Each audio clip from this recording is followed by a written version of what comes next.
Keluarga ungkap kondisi PNS Pringsewu Lampung setelah 20 hari hilang. Pencarian PNS hilang Pringsewu Lampung membuahkan hasil setelah dikabarkan hilang hampir sebulan.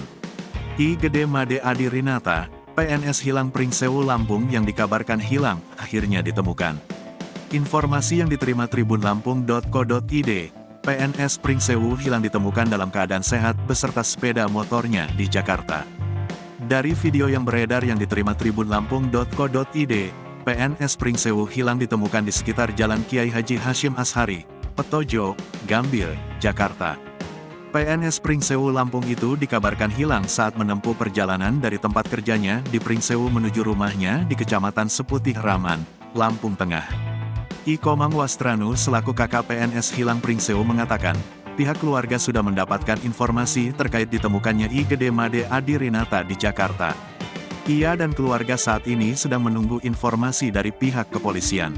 Informasi yang didapatkan saat ini, PNS Pringsewu sedang dalam perjalanan menuju Lampung bersama tim pencari dan jajaran Polres Lampung Tengah. Pihak keluarga sudah mendapat kabar hari ini sekitar pukul 15 waktu Indonesia Barat, kami menunggu kedatangannya, katanya kepada Tribun Lampung, Senin, tanggal 23 Januari tahun 2023. Dirinya mengaku pihak keluarga sangat bahagia dan bersyukur atas ditemukannya Made. Pasalnya, terhitung dari tanggal 3 Januari lalu, Made sudah hilang selama 20 hari.